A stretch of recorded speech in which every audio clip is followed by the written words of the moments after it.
Hello, and welcome to my scaled addiction. Today, we're going to be talking about housing tegus and the differences that they require. So, we talked about tegus last time. Tito likes to bury himself.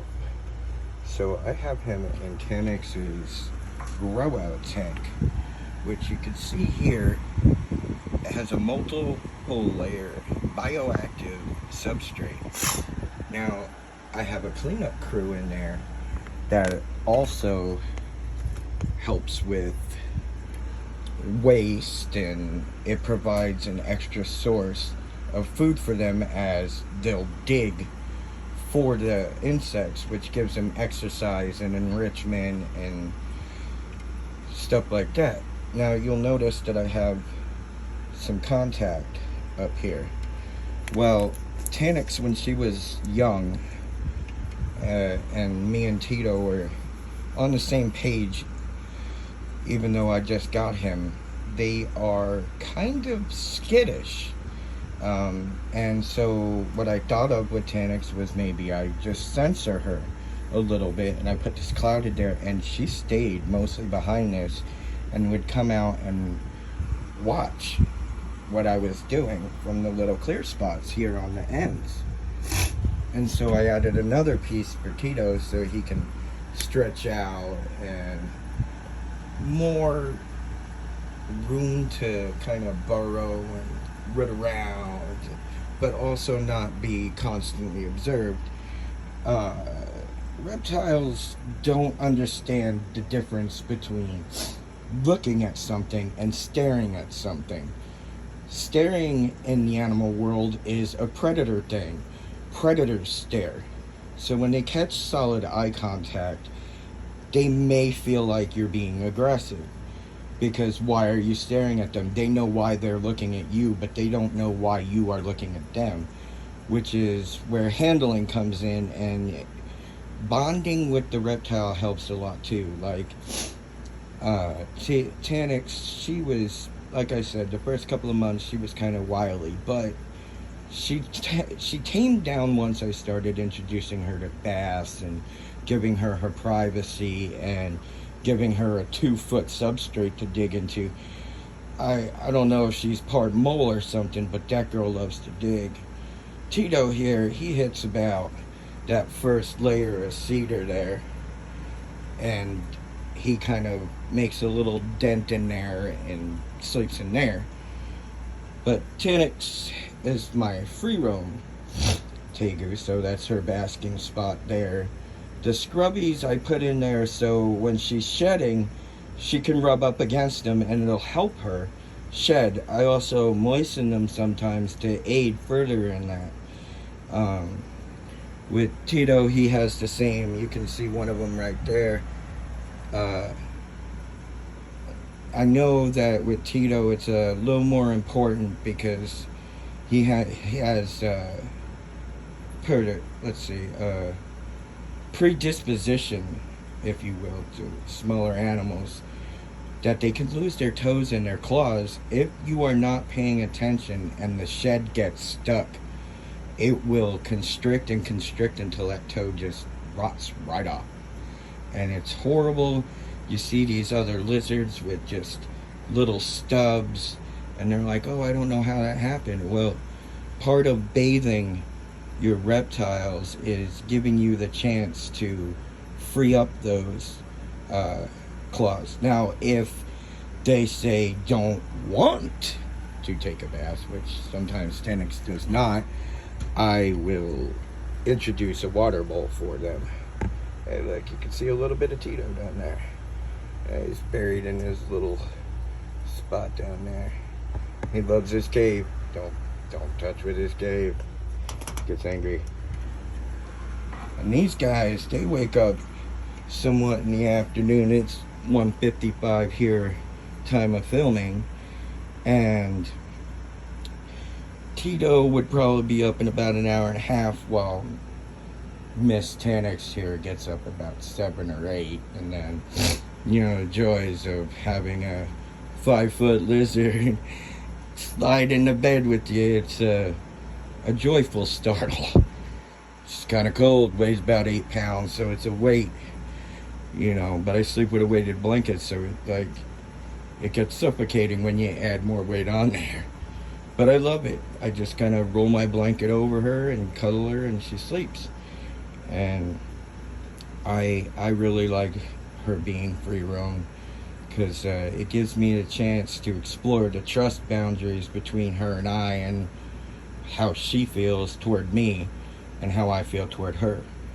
Like when the bite happened, I didn't like yell at her in a gruff tone like "ah," and I didn't like beat her or try to rip her off.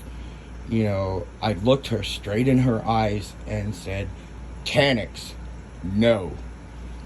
And I don't know if she understood that, or the tone in my voice is what she understood, but she released at that point.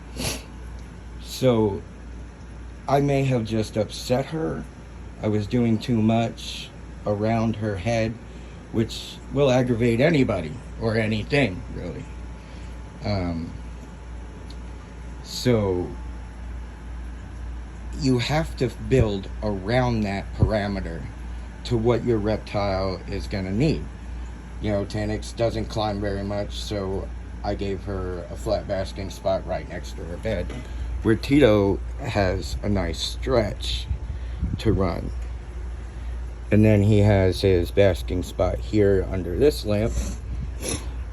And then I have his red lamp on this side, because that's where he tends to bed down, is over there. Oh, look, we can see more of Tito right there. And I'll tell you what, for a tiny tegu, that boy is fast like Manny Pacquiao. For real, he is quick. I would almost wager faster than Tegus. Darkness, cooler temperatures at night, these things will help your reptile relax and be a better animal. My practices tend to be odd. Like, I've never heard of anybody doing that for their reptiles, but I find that they work, and in that practice is how I got my black and white to be a free roam. It was arduous, and it was hard to just not get upset when I couldn't hold her, or wanted to interact, because you have to give them time to accommodate to your presence, your smell, the way you move, the mannerisms of your face. All these things tell the animal how you're feeling about it. So it's a process that I feel is very worth it in the end. Now, having 2 tegus, of course, my littler guy, he won't be free roam. He'll be more of a on the go kind of lizard. If you want to make a joke, I have the assault version and the tactical version of tegus. As Colombian tegus are the smallest of the South American tegus, and the Argentines are the largest. The midway you would go is with a Cayman lizard, and I kind of feel like they're a gator with safety, because they have an adorable little tegu head. They don't look all, holy crap, that thing is ancient violence. It's like, aw, look, somebody's tegu slept with an alligator. They're awesome, but specialized feeding is needed. You have to have access to snails, and you don't want to use wild snails. You want to get these from a source that is trusted, because snails are very big vectors for disease, parasites, and such. Kind of like those minnows from PetSmart and Petco, those little so-called feeder fish. They come in a lot. If the fish has anything wrong with it, it will transfer to your animal when they eat it. So food quality is important. I hand prepare their food for them every time. They are on a schedule of about every other day they get fed. I try to get them exercised and soaked and read them for when those things can happen, because it's easier to bathe a accommodating tegu than an angry tegu. So it's a slow process of introducing them to it. I really wish one of them would wake up, but I don't think we're going to get to see him today. Well, I, in closing, published the subscriptions that I have on this channel. They are my most trusted sources of information. I find them very knowledgeable. They care about their animals to a degree that it's almost rare these days. I mean, a lot of people just, they jump into things not knowing what they're getting into, and you know, they end up releasing them, and you have things like Florida where they have like a species from every place in the world, because Florida is like the perfect environment for a lot of animals. So feel free, when you're doing your own research, to check any of those guys out. They're really, really cool. Like I said, I enjoy their content, and they were very informative to me when I was raising Taniks. So yeah, I hope you guys are enjoying the day. Sorry my guys were asleep, but I hope you have a nice day. Don't forget to like, share, and subscribe, and check back for more on Taniks and Tito. Take care.